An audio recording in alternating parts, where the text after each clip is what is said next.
Welcome to Secret Talks. I'm your host, Michael Magruch, here with Dr. Joan Painter and Hilary F. Brown. We are certified personal coaches that let you listen in on our private master sessions, where we discuss topics that come up with us or our clients. 903. 50 Shades of Grey, the real story. In this episode, we are talking about the film trilogy 50 Shades of Grey, its meaning, its societal impact, and all the other topics like sex, intimacy, control that this movie triggers. Hello, ladies and gentlemen.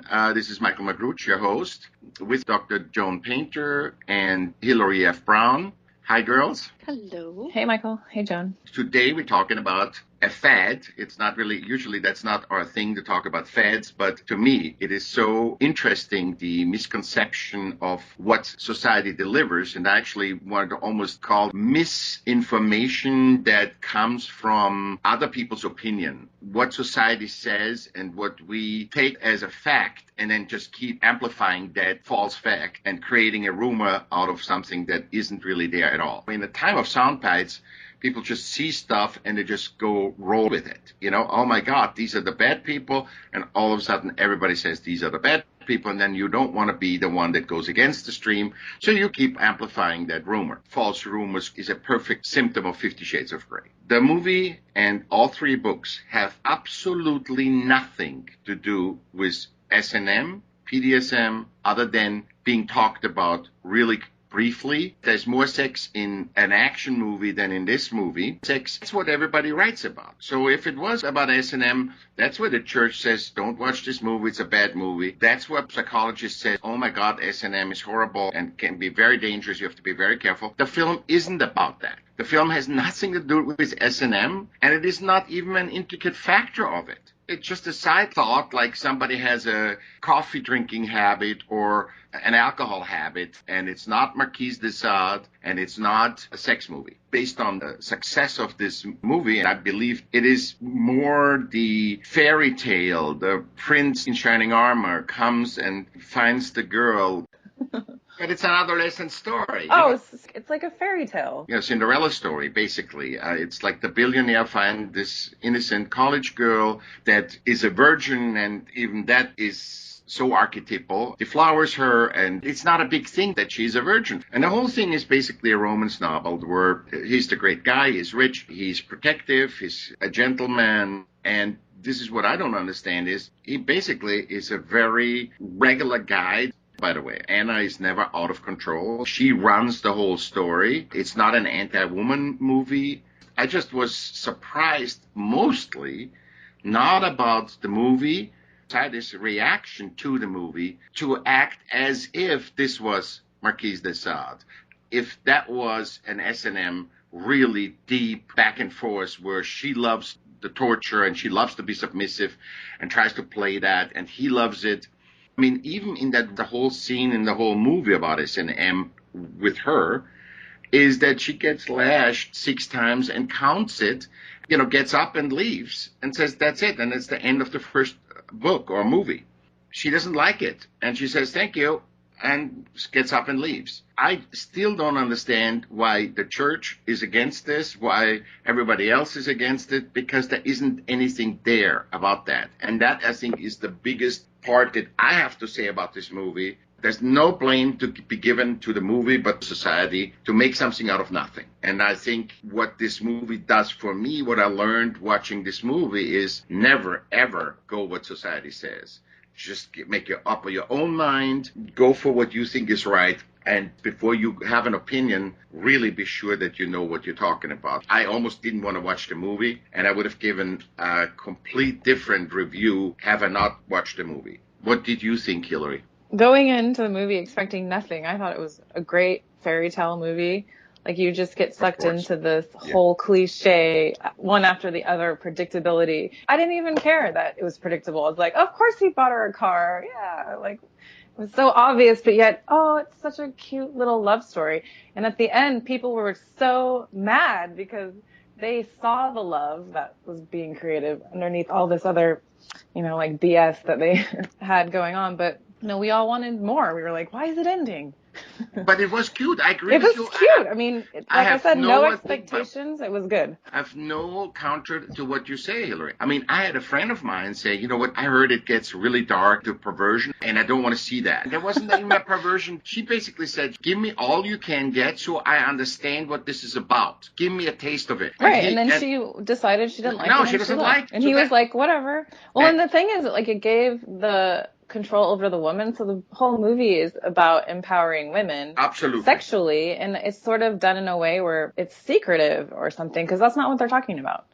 And like, she looks like a normal woman and she acts like a normal woman. But you know, people aren't talking about that. They're talking about the S&M, the 5 seconds. Not even the point of the movie. And she's always 100% in control. That was Which is super hot to women. Like, oh, you know, we all want that. You don't think you are that? But I think that's the attraction to the movie. You relate to that power. I think she's an emancipated woman, but not, you know, not the revolutionary, but just like she's grown up in a world where women are equal. And she just says, listen, if you suggest, I can say no or yes. And if I suggest, you can say no or yes. And I think it's very balanced. So, Joan. I did not see the movie. I read all the reviews, and I mean, I read a lot of reviews, and there were not very many that talked about the truth of the story. And from what I can hear from you, and also from what I read of the reviews of the 3 books, I'm thinking that somebody went overboard, and I fell hook, line, and sinker. I mean, I fell with a belief that, oh my gosh, this is horrible. I mean, you guys, I jumped on that bandwagon, and I was like, oh my me too. I was like, I'm not going. I had to take it off of my page so that it wasn't there. You know? No, you have to take it out of your conditioning. You were conditioned. That's what I think. That conditioning that society gives you about something where it isn't there. The problem is that society colors a story. It's like saying Alice in Wonderland is a porn movie, and everybody's saying, oh my God, you can't watch Alice in Wonderland. I mean, it's the power of masses.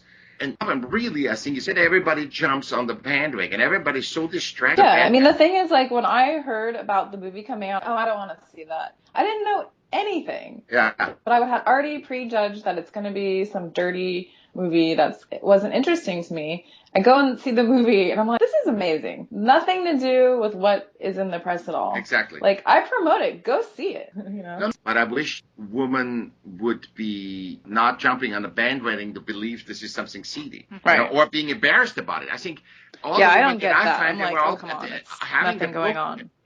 Everybody that I saw at the pool or anywhere that had the book was kind of embarrassed about the book. There's nothing to be embarrassed about this book. Nobody said that ever. I've never heard that in the context of 50 Shades of Grey. All I hear is, wow, deep, dark, seedy. It's so not any of that. And it's so not any of that. It sounds like it's actually a good movie because it's showing the power of the woman. And that she does say no and she can say no. So I think it's a balance. I don't think that the woman is very powerful at all. I think she's just normal. Yeah. She doesn't say anything profound. Like, everything she just says is very straightforward and obvious. Yeah, she's not a profound woman. She's not like a power woman. She's just, hey, I don't like it, doesn't feel right, I don't like it, see you later. And I like that very much. I mean, that's very natural and normal behavior. And that's what the movie's all about. It's a wild fantasy. Everything you imagine fantastically about relationship is in this movie. Exactly. Simplified. And it just pushes every button. If you go in expecting nothing, the movie's amazing. And it did such a good job at just following the obvious play out of relationship where the woman's chased and then taken care of. And I mean, it's just so silly, yet just there's something ingrained in the female, mind that just loves all of that drippy It's like romance. Sex in the City. It's like Sex in the City. Exactly. It's like happy-go-lucky and have fun. I feel I'm in like a parallel universe. I feel every woman felt ashamed about this movie when there is nothing in it and about to be ashamed that's about. What's so sad is like we already are like, oh, it's horrible, female sexuality.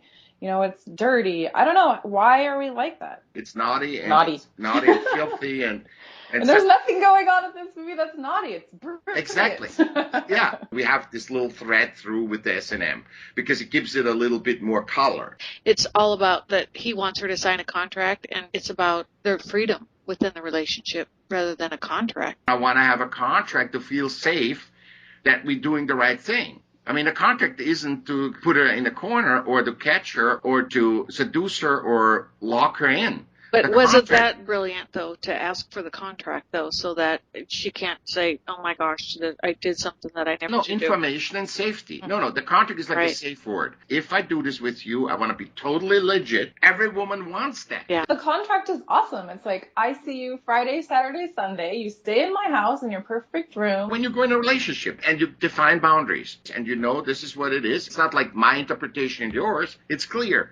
It was also as a relationship contract. But it also was void at the same time because when they kept breaking the contract and adding to it, and it becomes a metaphor for relationship and how it really works. Yeah. And I kept thinking, like, well, I've read trilogies, hardcore S&M. Anne Rice does a Sleeping Beauty trilogy. Yeah. That's real S&M. Like, that could be made into what the press is saying. This is Twilight.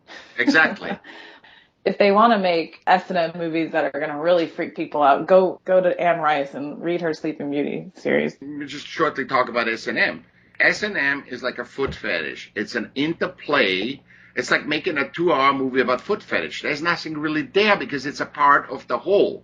So when you have sex, it's a part of creating intimacy through the tool of S&M, creating intimacy through a foot fetish, creating intimacy through something. Some people cannot have intimacy itself by just looking at somebody's eyes. Some people need to have a conduit like S&M where they can really surrender to a person, where they can really go and have an interplay that I'm rewarding you for your submittal and so on and so forth. I mean, it was very vulnerable with her. He created a lot of intimacy. He decided that he needed that. So that's emotionally wrong in the movie because if you have no intimacy, you don't need to do S&M. And the guy obviously did not have an intimacy issue. There's no question.